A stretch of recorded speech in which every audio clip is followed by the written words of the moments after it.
Good morning, everybody. Welcome to Ham Radio DX. I'm Hayden VK3HN, and this morning we have a very great presentation coming up for you. We've got Paul VK3 Hotel November, who'll be talking about SOTA, QRP, and developing and building his own homebrew rigs too. So we look forward to speaking with him this morning. Just a few things that I need to say.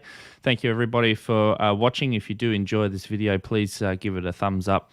And also, if you haven't already done so, please hit the red subscribe button so that you can get videos like this popping up on your phone and you know when they're uploaded. So I'd also like to say thank you to some of my patrons and also to channel members for supporting the Ham Radio DX channel. I really do appreciate the support there. So we'll say good morning. Paul, VK3 Hotel November, how are you this morning? Yeah, hi Hayden. Thanks. I'm terrific. Thanks for having me on the stream. It's been great. Yeah, it's now you reached out to me after I put a post up about seeing if there was anyone who wanted to do some presentations, and you accepted the call. So thank you very much for reaching out. And this one should be an interesting one for those out there who are joining us for sure. Yes, yeah, fantastic. Thanks, Hayden. Now, a couple of things. How long have you been licensed as an amateur, and what sort of got you into the hobby? Oh, I've been licensed quite a long time, Hayden. Probably like a lot of hams. So I think I was first licensed in the late 70s, and I had one of the early VK calls, VK novice calls. So I think it was in the second batch of novice calls.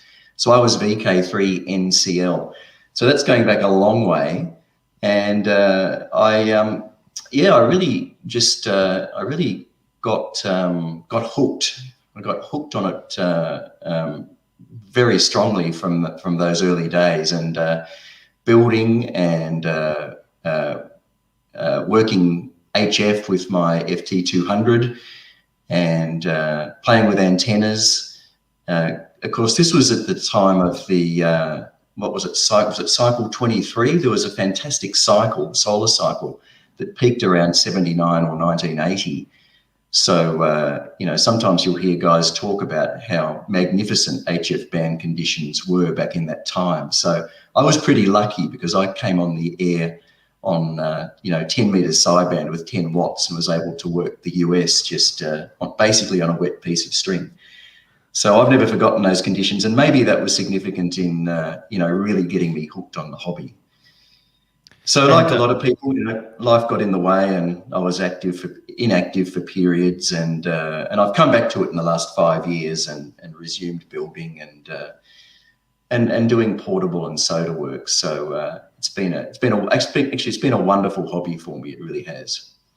Have you always been interested in the homebrew and QRP side of things, or did you sort of start off with, I think I can't remember what radio you mentioned. I think you said FT200 or something. But how did that come about?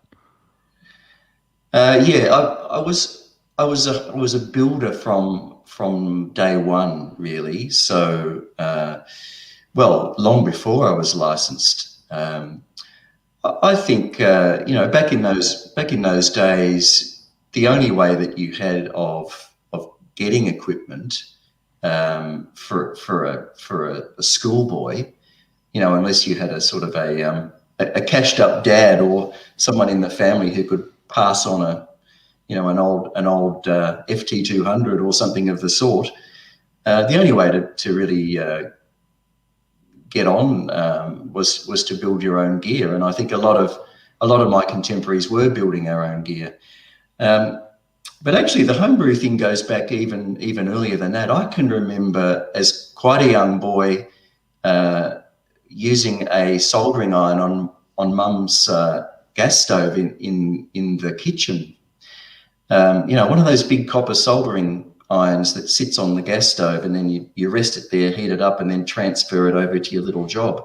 I remember building crystal sets and one transistor radios and building them by soldering the wires from the components onto nail heads driven into a board. So, really basic stuff. So I think it just got in my blood from a very early age, Hayden. and it stayed that way. Yeah, that's good. I was not quite to the same level of building transmitters and things, but I know when I started out, I started with in Australia the you'd be familiar with the Funway projects from Dick Smith back in the day, and building like crystal sets on breadboards and they were, I think they were operating on 27 megs, and getting a little bit frustrated as to why I wasn't hearing anything, not obviously knowing much about how the band opened up and what time of year it was and all that sort of thing. But then also making like smaller AM sets where you could listen to the broadcast band and things like that, and that sort of thing. So yeah, it was all good fun, that's for sure, and it sort of gets you, I suppose, into that building mindset, especially as far as myself, especially with antennas. And I know that's one thing that you've probably experimented with too. So yeah, it is, and antennas are a bit of an extension of most practical blokes' activities, aren't they? Because if you learn at a fairly early age, I think if you grow up with a workshop, you learn how to cut a piece of wood and cut a piece of aluminium, and thread a nut on a bolt and tension it to the right tension, and then when you get into a radio, the challenges open up, don't they? Like, how would I fit a driven element onto a boom?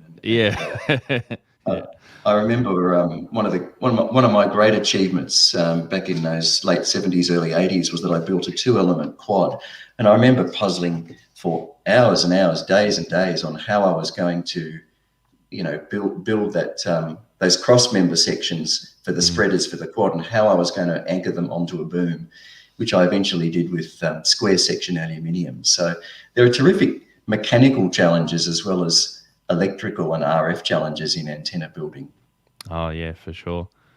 Well, let's have a look at who we've got in the chat. We've got a few who have popped in. Good or hello to John M7CPT. I shouldn't say good morning because I imagine it's getting fairly late over there now. It's it's going on. So thank you for joining in. We've got Roger who is waving.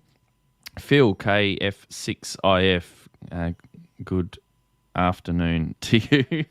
I'm trying to do time conversions on the fly. Mail to Daddy, morning from the Netherlands, and Phil also says that that was an awesome solar cycle as well, and John mentions, wow, someone else used a wet piece of string. So it sounds like the wet piece of string's a popular antenna, of course.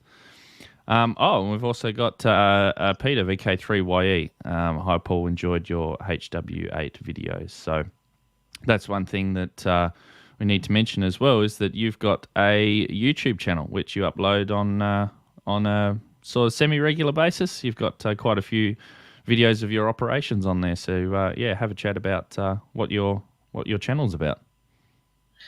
Well, the channel started off very casually, Hayden. Just to sort of share projects that were coming along, and much like this one. I guess that's the way a lot of them start, isn't it? That you just want to share your projects, and I think I also started a blog a year or so earlier, and the blog for me was a kind of an open shared notebook, a project notebook, and then it sort of it turned into an opportunity for me to just record the stories of each of the projects that I was tackling.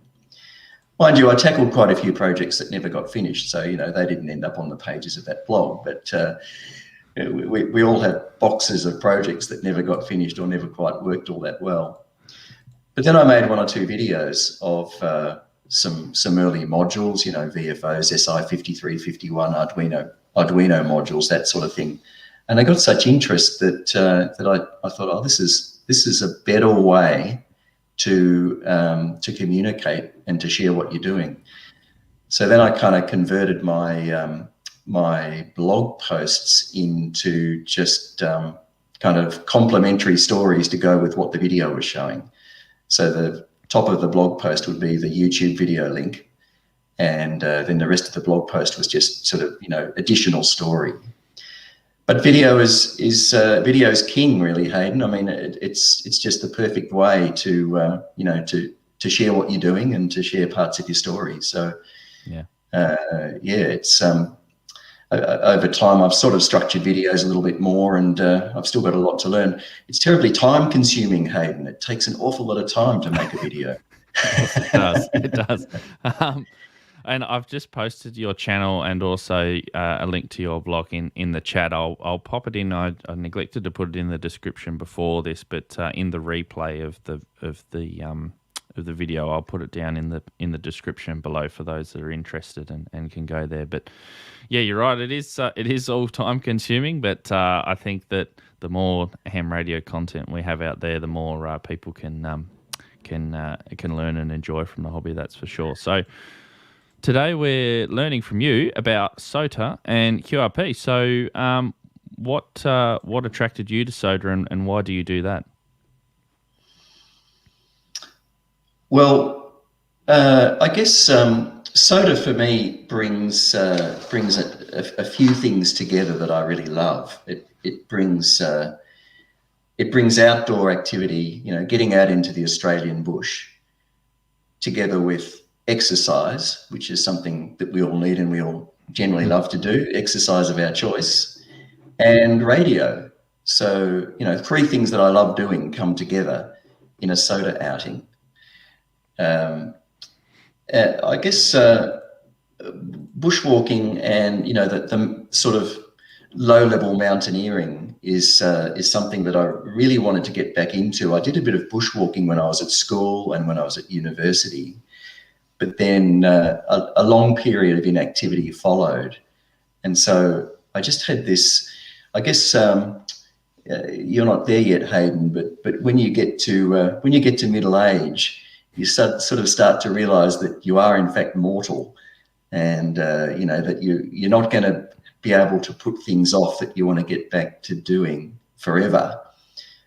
And I had one of my good friends sort of suffered some health issues in his early 50s, and it was a bit of a wake-up call to me. I thought, well, gosh, he's probably not going to be the guy who accompanies me on a 10-kilometer bushwalk after what had happened to him, and that was a bit of a reminder, I guess, that well, if you want to get out and do some more bushwalking, do a little bit of mountain climbing, you'd better get on with it, mate, because you're not getting any younger. So yeah, about 5 years ago, that's what I did. I started doing day walks, and about the same time I discovered SOTA. So then it became day walks with radio and battery and wire and backpack. And then, yeah, it all really comes together in a SOTA outing. And I'll tell you another thing that really worked for me, and that is that I didn't know where these mountains were or how to get to them, apart from just a few easily accessible ones that any local would know. But once SOTA took off in VK3, the core bunch of guys started keeping blogs. And in their blogs, they would give you all the instructions about how to get to these places, and photos of this magnificent Australian countryside and magnificent mountaintop views and mountaintop environments. And without SOTA, I wouldn't have sort of had the impetus, I guess, to work out how to get to these places, nor would I have easily found the instructions for some of these slightly more remote places. So yes, it all really did come together, and the SOTA gang here in VK3 really gave me a lot of impetus to get out there and do it myself. So did you discover SOTA? Because I think you said you had a short break, didn't you, from amateur radio, and then you come back a couple of years, a few years ago. Was that around about the same time, and as you were coming back into radio again? Yeah, around about 2015, I sort of came back into radio and got interested in SOTA as well. My first SOTA activation was on a well-known sort of day trip mountain, Mount St Leonard, northeast of Melbourne. So that's about an hour and a quarter's drive from me. And I remember driving out there one afternoon, setting up a very makeshift antenna, and a 40-meter sideband kit rig, which I'd just finished building. I was sort of getting back into homebrew at that point. And I remember stringing it all up in the treetops and connecting it up to a big, heavy 12-volt sealed lead acid battery and turning it on. And, there was no noise. There was just no noise whatsoever. It was almost like I was turning the receiver over and sort of slapping the top, thinking that it had failed on the drive up. And then I put out a CQ SOTA call, and all of a sudden there was this pile up, and the signals were just phenomenal. The signal to noise ratio was huge. The sort of thing that you can only experience when you get out of the RF smog of the suburbs and into a RF clean environment. And that was my first activation and one of my most memorable, because I worked about 40 or 50 stations that afternoon, and I just kept coming and coming and coming. And it was a delight for me as well, because I'd never had that kind of performance out of my little kit radio. So that was a memorable experience. And of course, every time you get up on a mountain and you experience those RF quiet environments, it's a reminder of how well radio works in the right conditions. Yeah. And I just noticed Chuck just appeared in the chat there. He said, yeah, SOTA does bring the pile-ups. That it can get quite popular at times. When you go out, what bands and modes are you using on your activations? Well, when I started, it was all SSB, because I hadn't touched a key or a paddle for 25 years. And I was never very good on its CW anyway. I just got through the CW test back in my youth. But it was all sideband for a long time. And then as I started to do more, and I got to know the local VK3 guys, the SOTA enthusiasts, I noticed that more and more of them were starting to swing over to CW, and were getting such great results using CW, mostly on 20 and 40, but depending on conditions, some of the other bands, sometimes down to 80 meters if 40 meters wasn't working well, particularly in those years around 2018, 2019 at the sort of, the deathly quiet low points of between the two cycles. Yeah. I mean, some of the band conditions were awful some days, some weekends. So we would drop down to 80.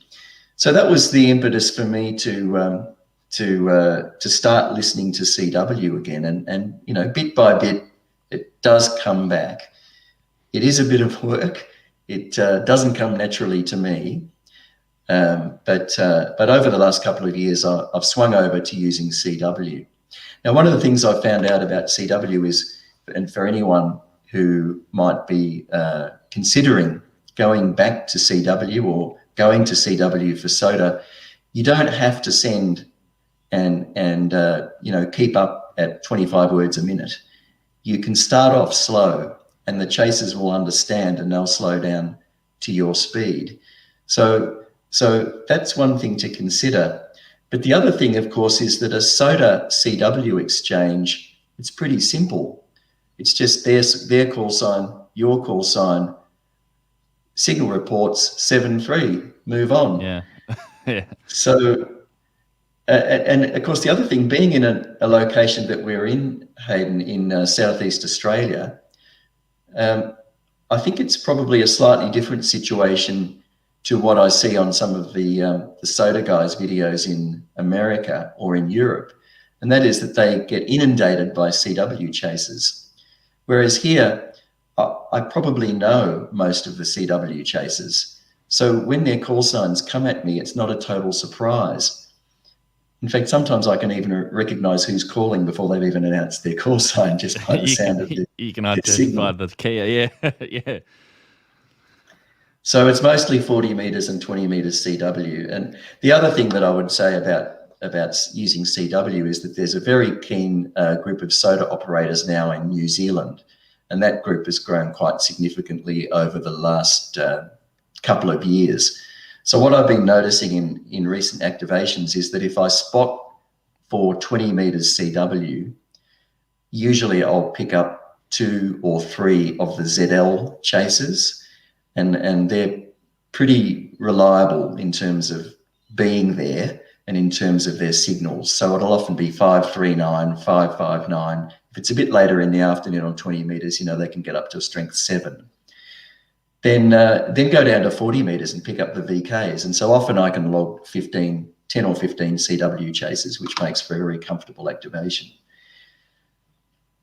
Yeah, I was talking to someone just last night about this, saying that how now that CW is not part of the syllabus anymore when you have to go and pass your exam, it's now become more of an art form, I suppose, that people like to go back to and they want to learn rather than they have to learn to get their license. So I think that's a good thing, and it's one of the things that I want to do once I get some time and I'll put a bit of effort in. I'll definitely try to learn CW. That's for sure.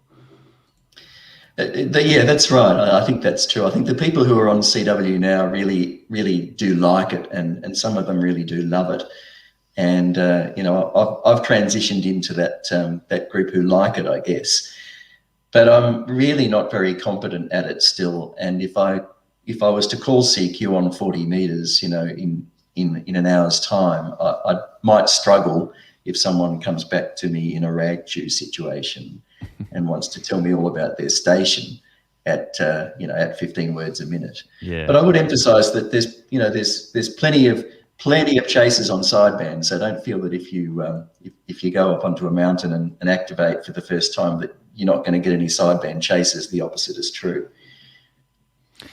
Now, you mentioned that you build your rigs, and we'll just bring up a quick photo here. So why do you build your rigs and use them for SOTA? Why the homebrew option? Well, I think it's probably because the hobby of amateur radio for me has been home brewing or building stuff.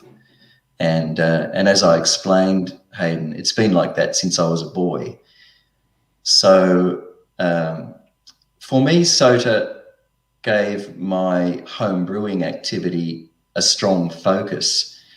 I guess before that, I would try and set about building, say, a receiver or even a transceiver.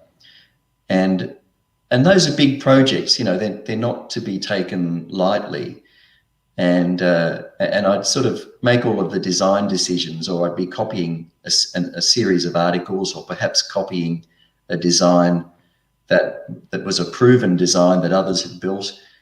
And I'd make some good progress on it, and then I'd kind of run out of energy for it. And then it would get pushed to the back of the bench, or eventually it might go into a box, and I'd get interested in something else. So sounds like all ham radio projects, actually. That's right. So, but what I found with SOTA is the projects. So I'm talking about small QRP transceivers that can be taken up to a mountaintop and will work well. They'll work more than satisfactorily. They'll receive well, and they'll transmit well, and you'll make the contacts exactly as you would if you were using an 817 or IC705 or any of the commercial rigs. But what I found is that these projects are kind of simple enough and small enough that you can achieve them in a reasonable period of time. So for me, again, SOTA has sort of given me additional impetus to get back to building. And I started off with, as I said, a 40-meter SSB kit, the MST from QRP. They're an Australian kit company. And that sort of gave me confidence that I could remember how to wind toroids and not put components in back to front and that sort of thing. And then bit by bit, I just started building up little boards, like not exactly like this, but just one board at a time, and testing those boards and just learning, experimenting and learning. And then bit by bit, they came together into, say, a simple receiver, maybe a direct conversion receiver or a simple superhet receiver. And then I started building the transmitter modules, putting them all together. And of course, my first attempts were pretty clumsy, but I stuck with it, and I've now built about 10 or so of these projects, and every one I build is smaller, more efficient, better. Every time I build something, I generally get these little projects working. I take them up onto a mountaintop, and I have some SOTA activation success, use them for a while, but I'm always looking at them and I'm thinking, well, this part of this project worked well, but I don't like the way that I placed those boards, or I don't like how kind of thick and chunky that wiring is, or this particular receiver, it was prone to oscillate at times, or it wasn't sensitive enough. So you take all of those ideas and then you build another one and you make it slightly better. And I've just got into this cycle now of building these rigs. We'll move back on to the discussion about building the rigs, but I just saw a question from Alan, which is a very good one as well. He says, Paul, what do you do to get good enough at CW to work SOTA? I gather practice is probably the number one word there. Yeah, it is, and I think it helped me, Alan, that there was enough local or VK Southeastern Australian CW SOTA activity that I was able to practice on live activations most weekends. So, you'd see the spots go up and it would be one of the guys, and he'd be up on a local mountaintop, and it would be a CW spot. So I'd tune in there and just do my best to copy him. Now, as I said, the exchange is pretty formulaic. Like he's exchanging call signs, signal reports, and that's it. So it's not difficult CW as CW goes. Then there is a bit of a hurdle when you get up on a summit and you're all set up, and you're about to spot CW for the first time, and you're on your phone with the spot, and your fingers shaking as you and then you hit it, and then it's in it, and then it's live. You've done it right. You're onto the paddle, and that can really bring the nerves out. And for a long time, it still did make me nervous at the point where I did a SOTA CW activation. But quickly it comes to you, and just listening and practicing your sending, of course, which is easy to do. Just put a dummy load on the rig and monitor it side tone, or monitor it in another receiver, and just do a little bit when you can. I heard someone recently say just 10 minutes a day is all that it takes. And if you do 10 minutes a day, let's say for a month, it'll come to you. Yeah. No, that's good advice, and thanks for the question, Alan. That's a good one. That's one that I just first thing I probably need to do is buy a Kia for some, and then start practicing. But going back to the rigs again. So you've got plenty of the. You've got some more rigs there too that you wanted to show us some of the examples of the ones that you've built as well. I'll give you a few examples. This was a project that I built about 2 or 3 years ago. So this is an AM receiver. It's not even a SOTA project. It's an AM receiver, and it's just an example of, get it squared up on the camera. It's just an example of how you can build one board at a time and then lay them out on a piece of aluminium. Someone picked me up for saying aluminium recently. I think aluminum. Aluminum. Just bolt them down on a piece of aluminum. And the important thing that I think that I take from this sort of a project is build one board at a time and test it before you move on. So what have we got here? So this board, it's reversed. So this board here is an Arduino and an SI5351 and the display. And so that's a board that Well, that's a module. It's a universal VFO module, and that's one that can be built up, and you can pull the firmware or the scripts to run on the Arduino from my GitHub or from my website or from any number of people. There's Charlie Morris has scripts. Lots of people have scripts to get that Arduino and SI5351 breakout generating your VFO.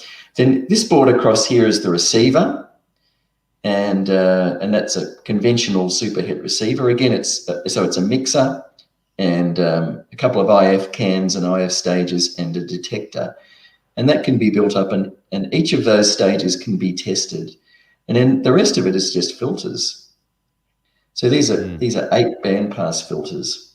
Remember, this is just a receiver, and there's a little blue board there, which is a decoder, a demultiplexer, which allows the Arduino to switch relays in to pick one of those 8 bandpass filters. So that's an 8-band AM receiver. So build things in modules, and then when you build things in modules, you can reduce the chance that the whole thing is not going to work, because you get confidence in the modules. And over time, I can just lift the lid on this rig. So this is a more recent project, and it's a 28 megahertz SSB transceiver, but it has a 2-meter transverter built into the same chassis. A 2-meter. Oh yeah, yep. So what that means is that you can use the native or the native SSB transceiver on 10 meters, and it delivers a couple of watts, 3 watts or so, or you can flick that switch there, and it switches in the 2-meter transverter, and you have 2 meters. So this is a 10 meter and a 2-meter sideband transceiver. Now these were kits, yeah? No, this is built from scratch. Oh, okay. Yep. So you can see the green board on the bottom left of the screen there. That's the UR3LMZ, UR3LMZ 2-meter, 28 megahertz to 144 megahertz transverter, and the rest of the compartments there are really nothing more than the modules, the boards that I pointed out in that earlier project. Every one of them was built and tested in isolation, and then bolted onto what is essentially a flat piece of aluminium. And all the same techniques we used. I just built it up board by board, stage by stage, and as you add each stage in, you continue to test it, and the result is a nice little 2-meter and 10-meter homebrew transceiver project. So that's probably about a 6-month project. There's a little bit of work in that, but the principles, I think, are the same.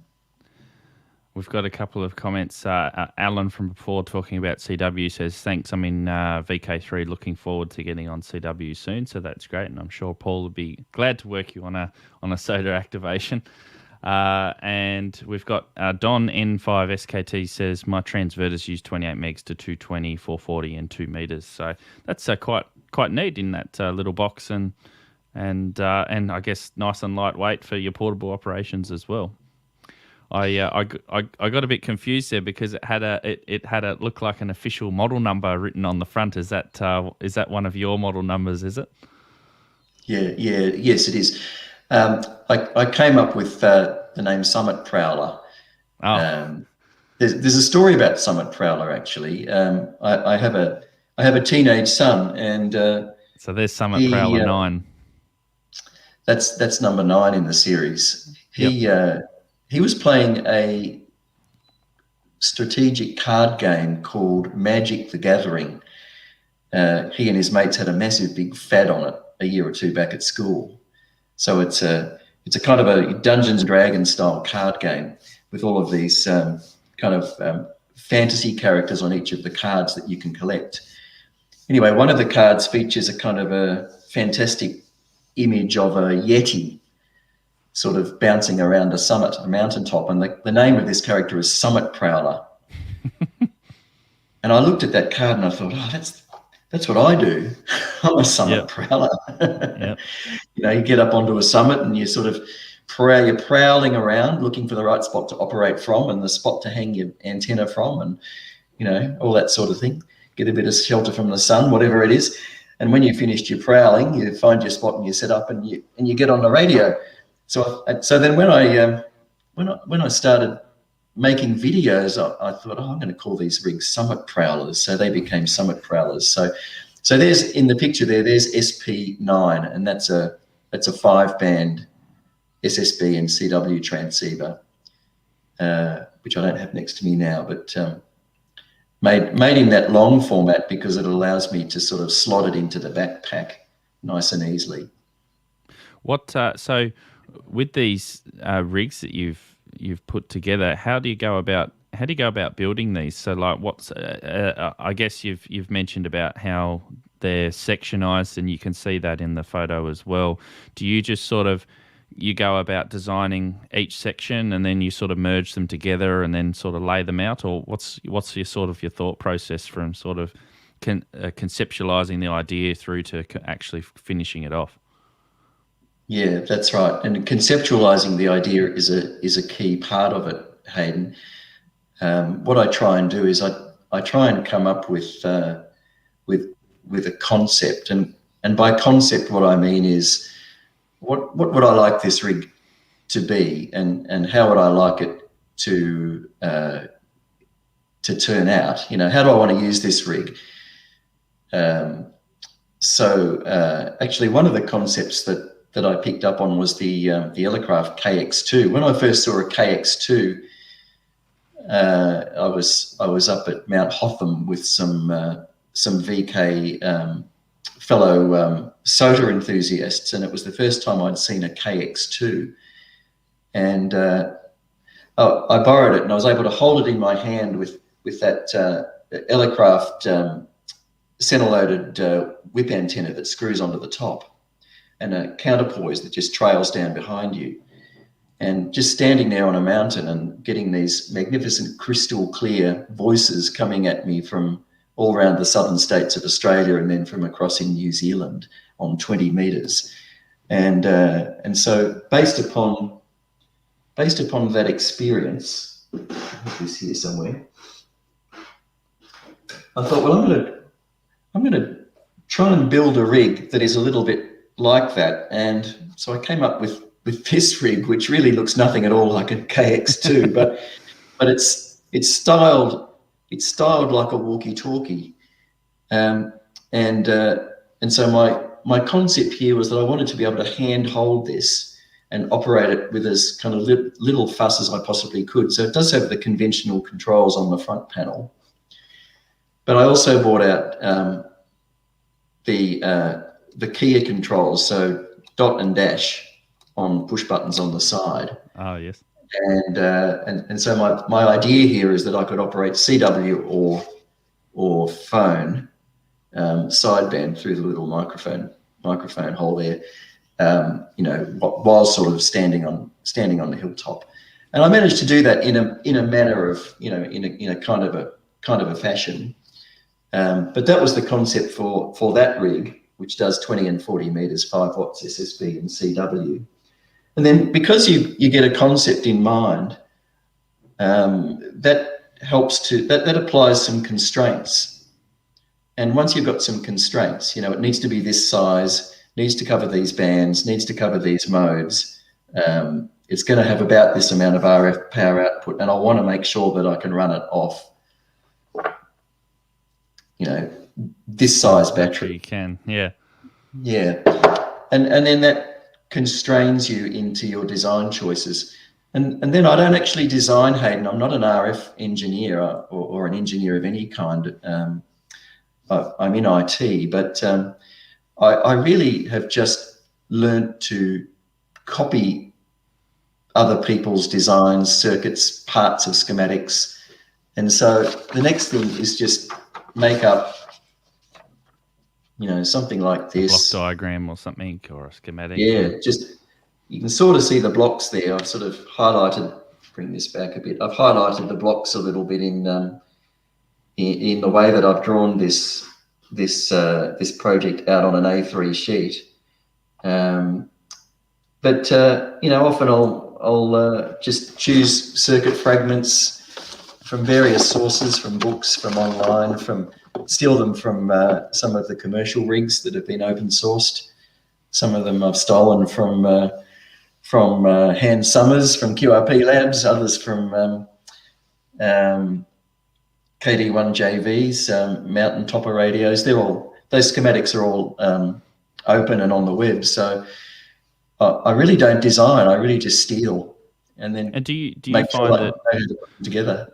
And do you find that as you're starting to put these bits of these designs together, do you sort of put your own spin on things, and you think, oh, I might add this in, this I like this, or I'll design the front panel this way because it's more user intuitive for me, or something like that? It almost seems like that's what you did with the walkie-talkie Ellicraft copy there. So is that sort of something that you sort of do as well? Exactly. Yeah. That's the great thing about building your own projects, is that you build them the way that you want them. Now, not all of those choices necessarily work out. Like, I thought this was a great idea to be able to send CW with a pair of push buttons on the side, but actually it's pretty clumsy. It's pretty hard to do. It's much easier to do it with a paddle. So which you could have just plugged in. Yeah, that's right. Yeah. So that didn't really work. A lot of things that I try don't necessarily work. So here's a little rig which I kind of, this was an exercise in packing a whole lot of electronics into a very small area, and it actually did take a lot of time to sort of work through the density of it. But I came up with a nice little rig, but these controls are too close together, and sometimes when you're tuning, you bump the mic gain, and the mic sort of your transmit level drops off. So there's a lot in design, and I don't always get it right, and you won't always get it right, but it's fun trying. A couple more questions that we've had, and I think this one is in relation to this radio, I believe, from David, who says, does that transceiver you made use a Talo mixer for TX-RX? Hi, David. No, it doesn't do that. It doesn't use a Talo mixer. It uses a diode ring mixer. So it's it'll be a tough one or an ADE1. I think it's an ADE1. So it's a mini circuits encapsulated diode ring mixer. The Talo mixers are probably superior in performance over a diode ring mixer. And of course, the QCX, I think, uses a switching mixer, maybe a Talo mixer. So that's a mixer that I'm hoping to experiment with soon. And we've got Reggie, who says, well, hello there. Thank you for joining in. And Don says, do you operate digital modes? I'd love to operate digital modes. That's something that I hope to get to, Don. One of the things that I guess you learn is that you only have so many hours every week. You only live one life, and you only have so many hours every week. So you've got to choose where you put your energies. And as you can see, I put my energies into thinking about radio projects, transceiver projects, building them, and then taking them out to mountains. And there's no time left for all the many other fantastic things that you can do in this hobby. But I'd love to work digital modes, and I'd love to build up a little digital mode transceiver. I hope to do that one day. So how do you recommend someone who's got some, basic radio experience and building experience? You said yourself you're not an RF engineer, so that's not a prerequisite for building your own equipment. But what sort of tips do you have for those who want to go about homebrewing their own rigs as you've done? Start with a kit. So the QRP Labs kits are absolutely excellent, and a lot of those kits have been sold and built, and you hear them on air quite regularly. They are fantastic kits. There are lots of other great kits as well, and they have fantastic instructions. They've been proven. I forget how many QCX kits have been built. Is it 10,000? It's some enormous number. They're quite cheap to buy, and just go through that process of getting the kit on the air and just enjoy using it. And that'll get you that'll force you to acquire the basic tools and familiarize yourself with building again. And the other great thing about a kit is that there is a large community of kit builders online who can help you. So if you have any misunderstanding or any issue whatsoever, you can post a question, and probably within an hour you'll have 3 answers, and probably 3 of the right answers. If you want to move on from there into scratch building, just building little single board or little modular sort of things like this, then there are lots of great proven designs. Just start with something simple, really simple, maybe a direct conversion receiver or a really simple super het receiver. Find a design, maybe one of the BitX designs, or there are designs on any number of websites that are quite easy they're quite simple, they work well, and I would recommend just starting on something simple, probably a little CW or direct conversion receiver and a little CW transmitter, and just build it up stage by stage, test it as you go, and when it's working, take it out and have fun.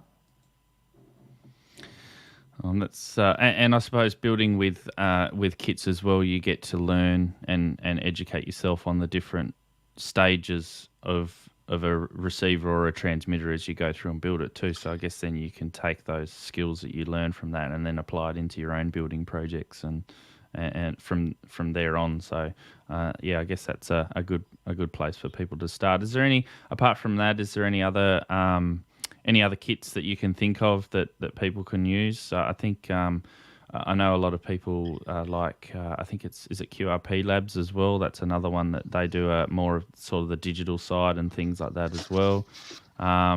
Is there anything else that you can think of that people can look out for or try? Yes. So QRP Labs, that's Hans Summers' company or organization. QRP Labs have the QCX, which is a fantastic little single band, quite high performance CW transceiver, which can be put together in maybe 4 or 5 sessions, and that is a fantastic choice. I think if you just, rather than necessarily trying to think off the top of my head where people might look, I think if you just either YouTube search or Google search for QRP transceiver kit, you'll hit probably the main sources. Another one maybe to check out, if I could just keep it local, is OzQRP. And there are some excellent kits by Leon VK3HN, and he ships around the world. But just in terms of, a kind of a one-man company there who, a clever man who's designed some excellent little kits that can be easily put together and are quite affordable. Have a look at the range from OzQRP and then maybe build out from there. Great, and we've got a couple of others. We say goodbye. Thank you, Mario, for joining us. He was from Canada, so appreciate you watching. And we've also say hello to Jesse, also from Canada. How's it going, Paul and Hayden and Paul? So thank you for tuning in. It's great to have you watching. So I guess we can have a look at. I've got a couple of photos up here of your some of your activations, and we'll go and ask you some questions about these. But we've got you operating here on the on the Australian bush floor, I suppose, and you've got the squid pole there. Is this just is this activating on a summit, or whereabouts is this? Yeah, this is a summit just to the northeast of Melbourne. It's called Mount Toolbywong, which I think is probably a local dialect, local Aboriginal dialect. Mount Toolbywong. It's not particularly high, but it's in quite dense bush, and it's an easy drive up. You don't have to walk very far to that summit. And I'm on that rig that I showed you 10 minutes ago. So I'm talking 2 meters there. So on top of the squid pole, there's a little collapsible 4-element yagi, which is all 6mm aluminium tubing and PVC pipe. So that was fun. And then we've got some more Australian bush operation here. It looks like you've got some sort of a wire strung up into the tree as well. Yep. So that's one of the antennas, and the rigs there are my original. Actually, that's 40 to 17 meters, the bigger one on the bottom. So that's a sidebanded CW transceiver, which was my sort of main rig for several years there. And then the tiny little rig on top is just a little experimental 40 meter CW only transceiver, which again was an experiment in building something small. And even though we've had to endure social distancing, it doesn't stop the operation sometimes. Is this? I noticed you've got a bike, so do you also do a bit of bike riding and incorporate that in as well? So, Hayden, you'll be aware Australian states have had various degrees of lockdowns, and last year in VK3 we had quite a severe lockdown. Well, a strong lockdown. We weren't allowed to go more than 5 k's from our homes and only leave homes for essentials, but we were allowed 1 hour's exercise. So we were allowed out for an hour of exercise. So my take on that was that gave me an hour to put a rig in a backpack and cycle to the nearby hilltop, which is about 3 or 4 kilometres from my home. And that's me operating 2 meters sideband with that homebrew 2 meter rig with my mask on to make sure that I'm COVID safe. The rules back then actually I think still required us to wear masks even when outdoors, so it was quite strict. But if you can put one of these rigs in your backpack, then and you're a keen cyclist, that opens up all sorts of possibilities to get yourself to a nearby hill or just a quiet park. So what's some of your best and worst SOTA activations that you've had over the journey that you've started down this SOTA activation path? Yeah, best and worst. That's a good question. Look, I'll start with one of my worst activations. I mean, even a terrible activation is always a good walk, right? So you never really lose on all counts. And even if something goes really bad, as long as you walk out and you're all in one piece, you've had a reasonable day. 2 or 3 years ago, I was up in Falls Creek, Mount Hotham area, which is the VK3 Alpine region, and I walked out for about I think it's a 5-hour round trip, so it's maybe not quite that long. I walked out for about an hour and a half, hour and 3/4 to a mount from the trailhead where I left the car to a 10-point summit called Mount Nels, and that's a 1,800 meter summit. And when I got there, I plugged the rig in, and I had the antenna partially set up. The antenna was a 40 meter quarter wave vertical, and I plugged the quarter wave vertical in, and I think there was another activation going on which I wasn't aware of, and I thought, oh great, I'll call this guy and I'll get a summit to summit, which of course is special brownie points for SOTA people. And And I just grabbed the mic and called the guy, and he didn't come back. And then I kept calling, and then I realised I'd blown up my transmitter.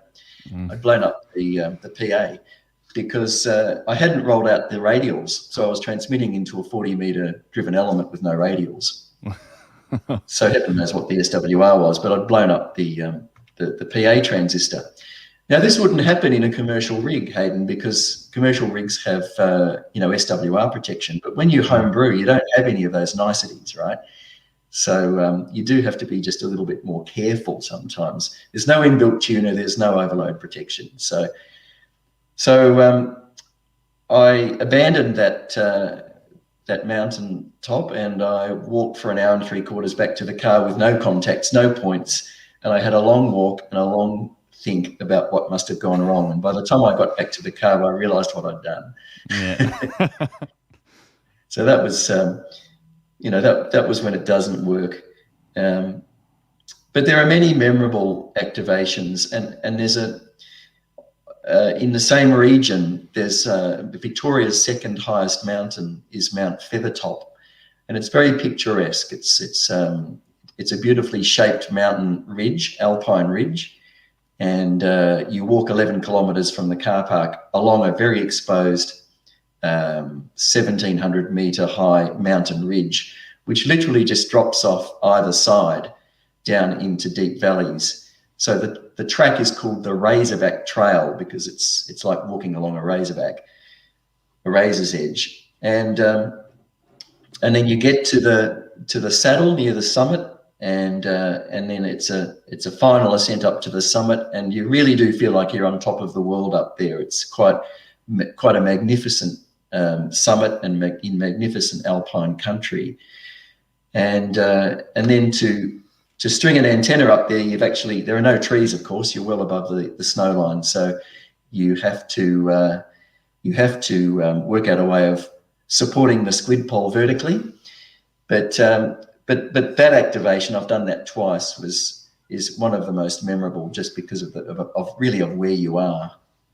Yeah, and I know I've driven around a couple of years ago around country Victoria, and there's many very picturesque places, so I can imagine being at the top of the summit. It's quite rewarding with the views that you get too as you operate, so that'd be good fun as well.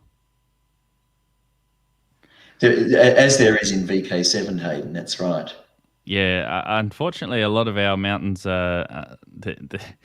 they are quite a fair way away, and most of them are in the south, down in the deep southwest, where you can't exactly drive to the start of a trail and start walking. Actual fact, that's what I was going to ask you before too. You mentioned that when you started doing SOTA, that you saw that people were putting it on blogs and showing you how to get to tracks.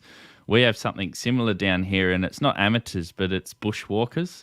So bushwalkers who will do they'll do a walk up to the top of a mountain, but then they'll document it and tell you exactly where they started and what track to use. So if you're ever thinking about going onto a summit trip or going and trying to find a mountain that you've never been to before, sometimes using their resources, if someone has written about it, it's a lot easier to follow and to make your way to the top, rather than trying to go around and find a way of getting to the top of a mountain. So I was going to mention that before, but yeah, it is always good to do a bit of a Google search first and pop in the mountain name. That's right, and the bushwalking blogs are a great resource as well.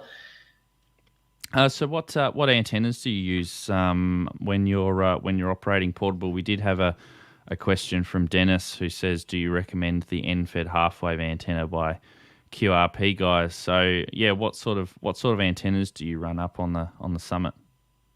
Yeah, look, the end-fed half-waves are excellent antennas. I haven't used the one from QRP guys, but I have seen some of the QRP guys' antennas when I've been out with other activators, and they look excellent, very well made. And of course, the advantage of buying one of those antennas is that they're guaranteed to work and they're guaranteed to be tuned. The end-fed is a great choice because you really don't need coax. So that's 6 to 10 meters of coax and weight that you don't have to carry, because you can literally, in fact, Adam K6ARK, he has a number of videos where he shows end-fed half waves. He just literally takes the end of the end-fed half wave through the toroidal transformer and then straight onto the back of a BNC connector and onto the radio. So I haven't actually done that, but I have experimented with end-fed half waves, and they work extremely well. And of course, the squid pole supports them in the middle, and then tie off the far end to a bush or a tree. The thing that I have to be aware of course, is that because I'm using homebrew radios, they don't have an inbuilt tuner. So whereas you need resonant antennas, don't you? That's right. So whereas I'd love to try a ZS6 BKW antenna, for instance, because they multi-band quite successfully, but you need an antenna tuner. So I either have to make up an antenna tuner, which is another box, another thing to plug in, more space, more weight, or I stay with what I'm using, which is a linked dipole. And, I think I do recommend a linked dipole as a kind of a starter antenna for portable work. Build it up. You buy one if you like, or build it up and just resonate from the highest band out, and get it tuned on the frequency that you're happy to use, and then make up those links with banana plugs and banana sockets on a small piece of plexiglass or a small piece of printed circuit board material with the copper filed off, something like that. I have one for 20, 30 and 40 meters, and I've been using that kind of antenna for most of my 5 years. And they work extremely well. Of course, a dipole in an inverted V configuration is always going to be the reference antenna. They work tremendously well. The only thing with a linked dipole is that you might start off on 20 meters, make half a dozen contacts on 20, then you'll think, oh, I'll go to 40 now. Now you're standing on the ground and you're looking up at those links, and they're about 2 meters beyond your reach. Yeah. So now you've got to drop the squid pole and close those links to get 30 or 40 meters, and then hoist it up again. And that takes 3 or 4 or 5 minutes. Yeah. And it can be a bit of a nuisance. And if it's bad weather, you don't really want to be going and doing that, especially if you've got a tent or something that you're in. You don't want to go outside in the rain and have to go and adjust everything. Exactly, yeah. So that's the one drawback. But that aside, it's a linked dipole, I think, for me is the go-to antenna. I've used verticals as well. I had a lot of success with a 40-meter center-loaded vertical, but again, that was a monoband antenna. So Don says in the chat, end-fed half waves are multi-banded without a tuner, which is why I really like them. So that's good. Good choice of antenna. And I think you mentioned K6ARK, Adam. Pretty sure that he's got a version of a end-fed half wave, which it's really small and really really lightweight. So that's good. And Peter VK3HN, he asked Paul, what have been the most interesting conversations you've had from passers-by while operating portable? Example, do you talk to aliens or are you a spy? Because operating SOTA on top of a mountaintop can always be can always draw attention sometimes from other bushwalkers or operating portable from other passers-by. That's right. Yeah, it's a great question, Peter. Peter, I haven't had too many of those situations, and mainly because most of the SOTA summits are places which are not frequently visited. Some of the summits are drive-ups, and you'll often get guys in four-wheel drive vehicles driving up and looking around, and they sort of stare at you a bit oddly, and then they roar off. Often, if you're on a mountain that has required anything more than about an hour's walk, which of course is an hour's walk up, if you meet anybody else up on those summits, you're usually talking about how did you find the walk, how did you find the climb, and you talk about the weather and you talk about the tracks, and then they'll talk about, oh, what are you doing? What are you doing? And what's this aerial? Yeah. But there have been times, Peter, when there have been more people around, and yes, you do get questions like, "Oh, what are you doing?" I think the most common one that I get is, "Are you talking to the Russians? You must be talking to the Russians." Which, Chris I'm not quite says, sure what. yeah, Chris says that he reminds them that Morse code will be the #1 social media platform following the zombie apocalypse. So that's quite funny. But yeah, sorry, go on. Yes. Yeah. Hi, Chris. I was chatting to you, I think, just the other day. Yeah, that's right. Morse code's got Morse code. We'll be operating Morse code with the cockroaches, won't we? Yeah, that's right. And we had a SOTA summit where we went up and it was the same thing. It was, hi guys, how are you going? Oh yeah, fairly long walk. Oh, pretty warm today. Oh, what are you doing? What's that? What's that thing? And of course, you've got the speakers and people are making noise, and you say to them, "Oh, I'm making contacts with people on the other side of the world." Oh, that's cool. And then they show a bit of interest, so that's good. And we've been trying every now and then to sort of bring something along, like I think we had like a SOTA booklet or brochure or something that or a piece of paper or something that we could just give them and say, "Oh, this is what we're doing. This is ham radio," sort of thing, and show them exactly what we're up to. So. But yeah, it's always good fun. Yeah, it does. It does give you a bit of an opportunity from time to time to talk to someone who has more than just the passing interest. So who knows what seeds you might be planting in people's minds as they see you talking to people on the other side of the world from your wire.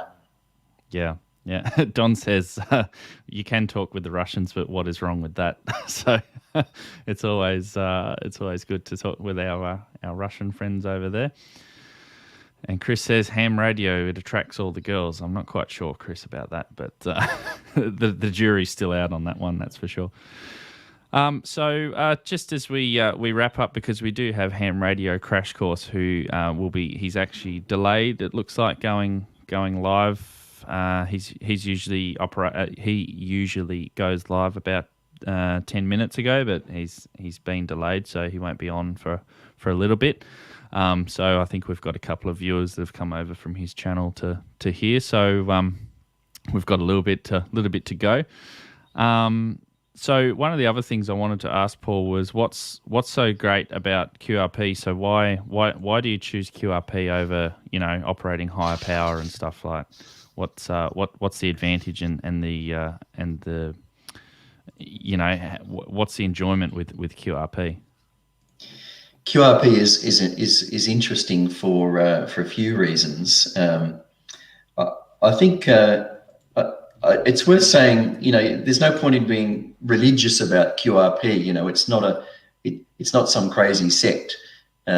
It's just something that you can do to wind the power back, or to choose to use lower power when conditions are right, or when it suits you. And it does suit you when you're backpacking up to a mountaintop, because if you're going to run 5 watts, you can literally do it from a battery like that. And you don't need a lot of energy density in your battery power supply to run 5 watts or even 2 watts or 1 watt. So first factor is you can travel light with QRP. But the other amazing thing about QRP, which I think is worth reinforcing for people, is that the S point scale on your S meter is logarithmic. So the way that RF energy traveling through the ionosphere, or through the air and through the ether, works is that it's a logarithmic scale. Now, logarithmic scales, we're used to linear scales, like a doubling of power should make your signal twice as loud, right? Yeah. Well, it's not like that. And I just made a few notes here. If you're transmitting on 100 watts and my receiver is showing S9, you can go down to 25 watts. I'll still be receiving you S8. So 1 S point, 1/4 the power. If you go down to 6 watts, I'll still be receiving you S7. 1.5 watts S6, 400 milliwatts, and I should theoretically still be receiving you at S5. So the difference between S5 and S9 is from 400 milliwatts to 100 watts. And that's the logarithmic nature of the way of the power relationship. Now, this is an oversimplified example. I mean, it all depends on lots of other things, right? It depends on radio propagation conditions, on your noise levels. So it's not that simple. But the point is that when you operate QRP, say 10 watts or 5 watts or less, you're kind of exploiting that logarithmic power relationship. And so, you know, the fact that with under 5 watts, you're working in the a particular part of the logarithmic power scale that makes communication possible. Now, Peter YE and quite a few others have done the experiment where you monitor your signal carrier, say, on a remote SDR, Kiwi SDR, for instance, and you wind the power down. And Peter's got several videos, at least, where he can still hear himself, or he is still being heard by the remote station on tiny power levels. You know, he's down to a watt, half a watt, 200 milliwatts. It's worth trying sometime, and it's easy to do. Just do that experiment to test out the propagation path. Anyway, that's a long-winded explanation, but really, I think that with QRP, you're exploiting that power relationship. That with 5 watts, if you can make communication at at strength 5 or 6 or 7, you can do that with 5 watts. If you turn the power up to 100 watts, you're really only making a couple of S points difference. 101 blog says QRP is a sect full of crazies, at least some of them which are listening here. It does have quite it's a very big following though, QRP. It's sort of almost a niche within the hobby itself that people will deliberately go out and that's all that they focus on in the hobby as much as what, you know, for yourself. Like it's all QRP, it's all homebrew for your SOTA activations and some, you know, do that, and it's real good fun to, I suppose, once you've built up your kits and you've got everything all running, sometimes operating has not been as fun as actually building, but once you get to the operating stage, you've had that accomplishment that you've gone and you've built this thing up and it's actually working, and that you've been able to make contacts with it, and you get a sense of achievement with it. Yes, that's right. There's actually there's an alignment between QRP and SOTA as well, and that's quite simply because if I turn one of my QRP rigs on from my suburban home here in Melbourne, I might call for an hour and no one will come back to me. And stations might hear me, but they might not just bother to respond because my signal is so low down in the noise.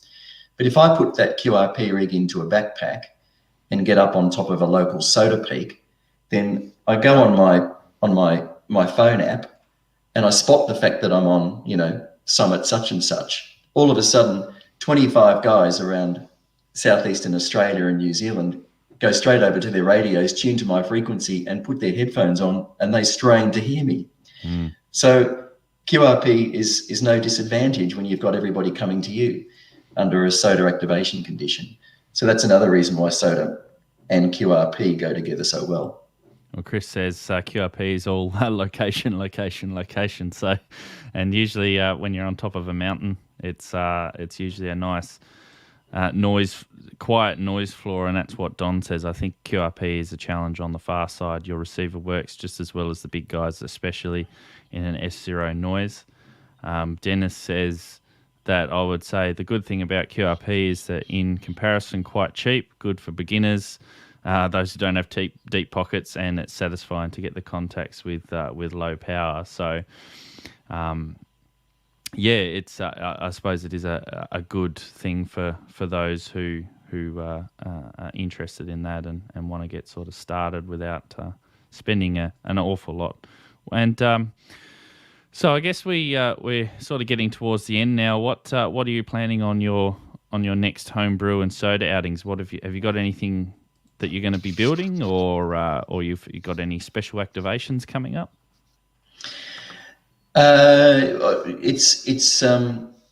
It's winter here now, as you are well aware, Hayden. I'm sure. very well aware. So for those who are watching, I'm about 350 kilometres south of where Paul is, and in the most southern state of Australia, which gets a little bit cold at times. I always do like to say, though, that our weather down here in Tasmania is fairly similar to Melbourne.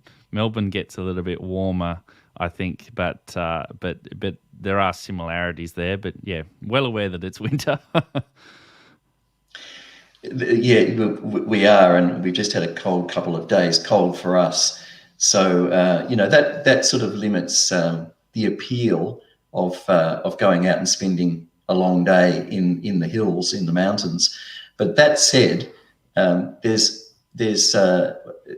are 2 or 3 mountains about an hour and a half drive northeast of Melbourne, and for the last 2 or 3 years, one of them I've skied into. So I've driven up to the nearby town. This is Federation Range at near Marysville, northeast of Melbourne. So what I've done in recent years is I've driven up to the nearby town, hired some skis because I'm not a regular skier. Hired some cross-country skis, driven up to the trailhead, strapped the skis on, and then pushed my way up the cross-country ski track, which is a lot of work for me because I only do this once a year at most. And it's about a 4K trip up to the summit there from the trailhead. So that's all on cross-country skis. And when you get up there, up onto the summit, there's a derelict mountain hut there, which gives you a kind of a platform to set up on. And so you do that in the snow, and you last about 45 minutes before the cold just completely gets to your bones. But that's enough time to do the SOTA activation. So I'll plan to do that in about 4 weeks' time, I think, Hayden. And after a day in the snow, cross-country skiing, and doing a SOTA activation, that'll do me for a while. That sounds like a lot of fun. Have you got any kits or anything that you're building up homebrew at the moment for use on your future trips coming up? I have a slightly well, maybe, I don't know if it's out of the box or what it is. I've got a concept going here, which I am working on fairly slowly, but it's coming along. So this is the next project. The SP11. We're getting up in the model numbers now. it's now SP11, as you see. It's an open aluminum chassis, and but what I plan to do with this rig is I plan to build a regular kind of a receiver in it, but the receiver will take up about half the chassis, and that'll leave the back section for a PA. It's going to be CW only, and I'm going to build a 100-watt PA. So I'm going to do, for the first time, I'm going to break with QRP, and I'm going to try and do some QRO SOTA activations with a 100-watt CW. Now, how do you power a 100-watt CW? Yep. I'm not entirely sure. That's a challenge yet to be solved. Maybe by stringing LiPo packs together, or maybe by using a boost converter. I'm not entirely sure. But I've got to get a 50-volt rail for the transistor that I want to use for that 100-watt PA. So that's the current challenge that I'm working on, Hayden. Yeah. Oh, that's good. And so what band will the SP11 be on? That'll be 80, 40, and 20. So okay. So plenty of opportunities for CW contacts there. Yeah. Well, that's good. Oh, I hope you have fun building that. There is a question from Chris. Paul, what outputs are you going to use? I'm not sure what that's in reference to. Yes, I'm not quite sure what you're asking there, Chris. Maybe output devices, maybe the RF. So the RF output device, or the RF field effect transistor, the FET that I want to use is an MRF 101, which is a new RF FET that delivers 100 watts from a single device, which sounds fantastic, and it is fantastic. The only slight sort of challenge there is that it requires 50 volts DC at 2.5, 3 amps. So my challenge there is to work out how to get 50 volts DC at 2 to 3 amps in a form that I can stick in my backpack. That's not overly too heavy that you can carry to the top of a mountain. That's right. Any ideas in the comments? Thanks. I'll be interested. Yeah. So, again, for those who want to check out Paul's channel, I did put a link into the chat earlier, but I'll repost that again there now, and it will be in the description below for those that want to check out your videos, and also to your blog. So as you go along in your QRP and SOTA journey, they'll be able to follow along on your blog. So thank you very much for joining me today, Paul. It's been a pleasure speaking with you. Yeah, thanks, Hayden. Thanks for having me on the channel. It's been fantastic. I've enjoyed it. Thanks to everyone who's watched in. Yeah, and appreciate everyone in the comments there, and Mega, just before we go, Mega CADR, I think that's Mega Cater. I look forward to seeing your MRF 101 design. So yeah, check out Paul's blog, and Chris also says maybe 4 12.8 volt by 7 amp hour LiPo batteries might do you. So it might get you the power consumption that you require from those batteries. So. Thank you everyone for joining in, and don't forget that those who are joining from Ham Radio Crash Course, he has been delayed, so he'll start I think in another hour or so. So we did expect him to start 20 minutes ago, and we were going to only do this stream for an hour, but it sounds like that he's a little bit delayed. But yeah, go back over to Josh, Ham Radio Crash Courses channel, to continue more ham radio content here today. So thank you, Paul, and we'll say 73s to everyone, and please give this a thumbs up on your way out, and also if you haven't already, hit the subscribe button below for more videos, and we'll see you next time. 73 for now.